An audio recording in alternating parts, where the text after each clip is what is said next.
Fundamentally, idolatry is about creating a God so you get to make up your own rules. I want to deny the rules of the one true God. I don't want to do what he says, so I'll deny him being God. And I'll make something else God. And since I imagine the God, I get to decide what the rules are going to be. And it's rebellion.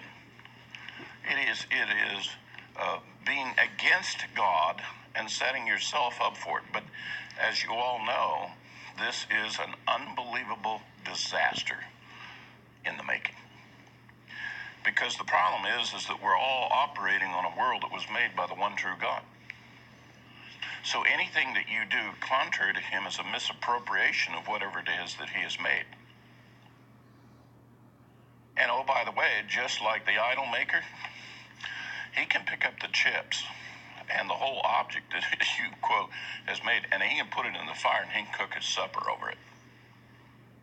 He can wipe it completely out.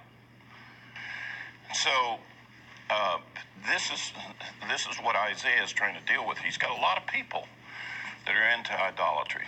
By the way, I'm not here to point out everybody's sins. I'm here to speak to the things that the Lord has said. But let's be honest with one another, and let's admit that we live in a world of a lot of people who deny God.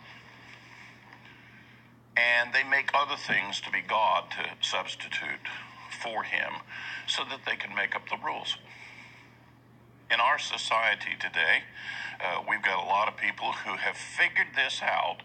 You know how you can overcome the rule about the rules that come with being married? You can overcome the rules about your sexual morality. You know how you do it?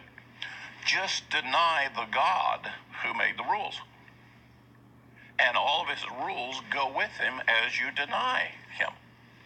And then that leaves open for you to decide what kind of God that you want to create in your imagination, and you can make the rules that fit to what you want, because we all live by rules. Even unbelievers live by rules, and they're subject to the rules of the world, the rules of others. And so what they want to do is they want to have a say about the rules. And so that's how we have people who, let me use one example here, they lust. And God says you're not supposed to lust. And they said, well, I want to lust. And they say, I know what to do. We'll get rid of God, who made the rules, don't lust. And then I'll go out and lust however I want. And then I'll come up with a new set of rules, and I'll come up with a new definition for what is right. And that's the reason why we have all of the sexual issues going on in the world. Let me give you my simple definition on sometimes when I'm confronted with the modern issue that we have today of homosexuality. Monty, how do you address that issue as a believer? How do you reconcile that we have a lot of people in the world that think that's okay now? Well, I do it by saying the following. If you believe that homosexuality is okay, well, then the rule is that your sexual preference is okay. And if that's so, then an adulterer has not done anything wrong. That's his sexual preference. A pedophile is not wrong. That is his sexual preference. A person that goes out and has sex with animals, that's his preference. So you can't say that you're opposed to that. You can't say there's a rule against that. You can't say that's wrong, because it's about lust. The sin is lust. Okay? And you're not to lust. Now, how do we exercise ourselves For procreation and recreation in a civilized society, God set up the institution of marriage. Man and wife, you bear children, and the world continues on.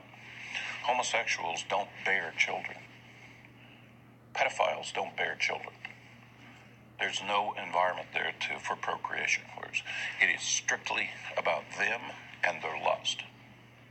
That's all it's about. It has no greater benefit to the rest of the world or to that. Marriage brings new living souls into the world. Now, that's just one item of lust. Lust also has to do with a whole bunch of other things, which leads into greed and all kinds of things. And we look at lust in other things and we say, oh, that's bad. For you to be greedy for money, it's you're lusting for that. Lusting for power and to be lord over other people, we look at those and we say, oh, no, those are not right. But we somehow want to exclude lust for sexuality and say it's not. I'll tell you what's really going on. That's the work of an idolater. He doesn't want to follow the one true God, and so he goes off and does whatever he wants. And that's what Isaiah is addressing here about all of the errors and all of the stuff that's going on in Israel in his day.